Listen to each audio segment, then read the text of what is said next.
Moi, je m'en viens vous parler encore du 2M, la ressource. C'est ça. On a parlé la semaine passée. Mon conjoint est venu la semaine passée pour parler sur ce sujet. Puis on voulait savoir qu'est-ce qu'il en était rendu avec ça, avec le 2M. Moi, je peux vous dire que de jour en jour, le tas de vitres, il grossit. Je peux vous dire aussi que les camions, de plus en plus, j'en ai de plus en plus fréquents parce que moi, mon entrée de cours est devant l'entrée à eux autres. 4h30 du matin, le vendredi soir, dans la nuit, j'en ai constamment des camions. Après ça, qu'est-ce qu'on peut dire aussi? On a entendu parler qu'il y avait une usine à Québec qui a fermé, justement, sur la vitre. C'est peut-être pour ça qu'on a beaucoup plus de va-et-vient, mais ça ne fait pas que le tas va descendre, il va grossir, au contraire. Puis même les déchets s'accumulent. Il y a des mouettes et des mouettes et des mouettes. Là. C'est rendu que c'est plus agréable. Je m'imagine, moi, cet été, là, je ne pourrais même pas ouvrir mes fenêtres chez nous pour entendre ces camions-là, l'odeur constamment qui roule de jour et nuit. L'odeur, là, la chaleur s'en vient, que ça va être plus tard, là.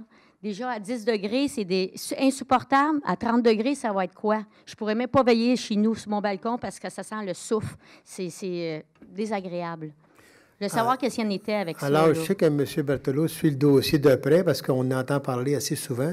Alors, M. Berthelot, est-ce qu'on en est rendu dans ce dossier? On travaille là-dessus, M. le maire, puis je comprends tout à fait les citoyens. J'ai eu plusieurs appels des gens qui ont été choqués de la lettre qui a été écrite par le propriétaire de l'entreprise dans le Canada français. Il nous promet des bains en disant que c'est un bon citoyen corporatif, qu'il est pro-environnemental, que lui agit bien, que tous les gens autour de lui, y compris la ville, sont de mauvaise foi.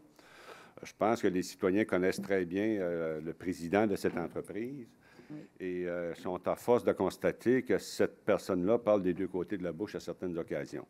On a essayé avec lui d'atténuer toutes les mesures, justement les inconvénients qui causent aux résidents, en essayant d'aménager à l'arrière, beaucoup plus loin, une zone, justement, où les camions n'arriveraient plus d'abord sur la rue Normandie, mais sortiraient sur rue Saint-Louis, ça sera un plus.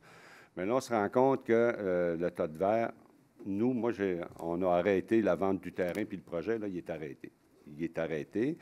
Nous, ce qu'on pense, c'est que M. Marquis, s'il veut continuer à opérer là, mais si on s'entend pour y vendre le terrain en arrière, ça va prendre un entrepôt, 100% entreposage, puis de verre à l'extérieur, parce qu'effectivement, il y a des normes environnementales qui ne sont pas respectées.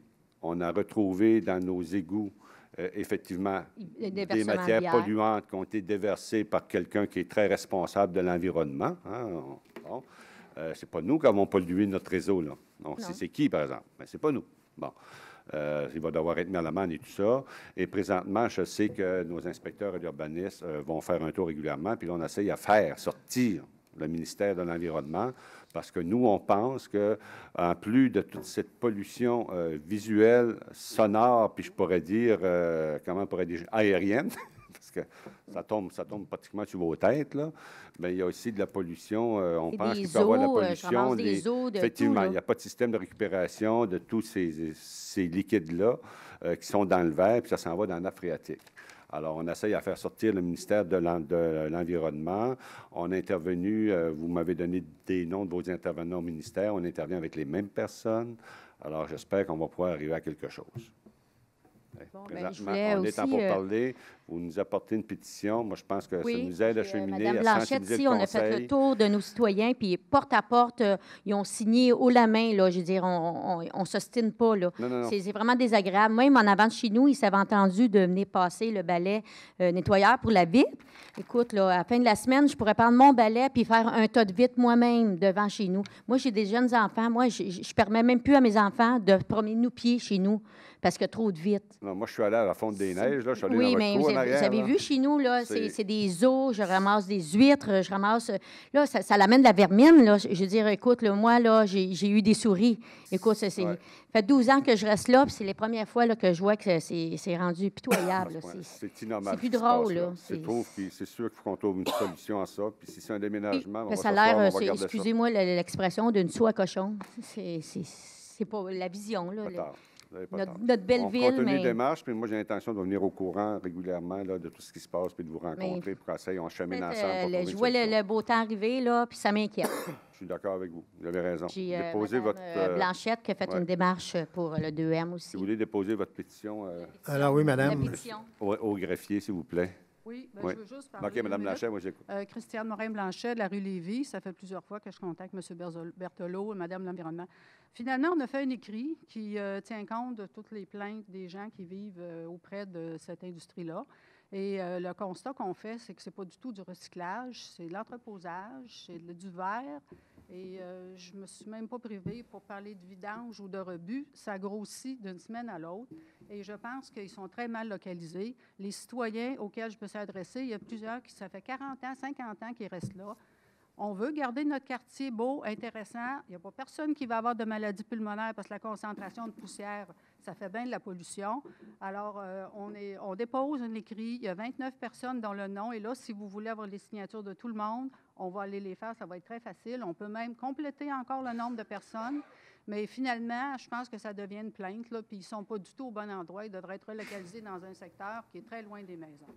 Parce que ce qu'on constate, c'est que c'est un entrepôt, c'est absolument pas du recyclage. Je pense qu'il faut faire la différence entre les paroles et les actes. Les actions qu'on voit, nous autres, là, d'un tas de vidange. On vit à côté d'un tas de vidange. Et c'est pas intéressant. Et c'est absolument pas normal.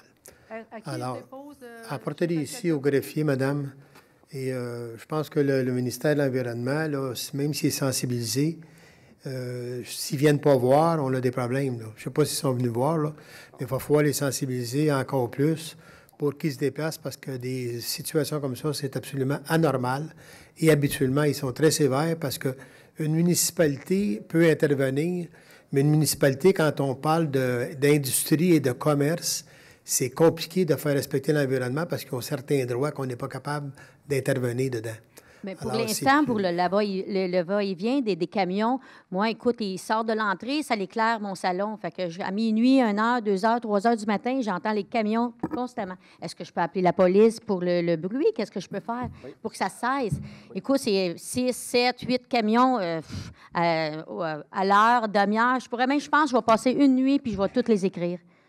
Juste pour montrer comment que ça rentre puis ça sort. Ça dépend de notre réglementation. C'est des gros 10 roues, là. C'est pas des petits camions. Attendez, là. madame, dépendamment de notre réglementation, M. Castonguay, dans ce coin-là, on a-tu la réglementation pour interdire le camion la nuit? Bien, là, à 4 heures le matin, le moment donné, là. Ouais, Mais je suis pas la bonne personne pour vous répondre là, au niveau de la réglementation sur les nuisances pour la circulation dans les rues. Là. Ah, OK. Mais clairement que le service de police aussi peut être interpellé là-dessus. Puis il y a des heures au niveau de livraison et tout ça. Oui. Il y a sûrement quelque chose qu'on peut faire de ce côté-là. OK. Mais de toute façon, je pense que l'idéal, c'est d'appeler là la police quand même. Là. Puis nous autres, on va vérifier notre réglementation là-dessus aussi. Oui, ce serait intéressant parce qu'ils sortent, ça arrête en avant de chez nous, il y en a 2 autres qui sortent, ça ne s'arrête pas, là.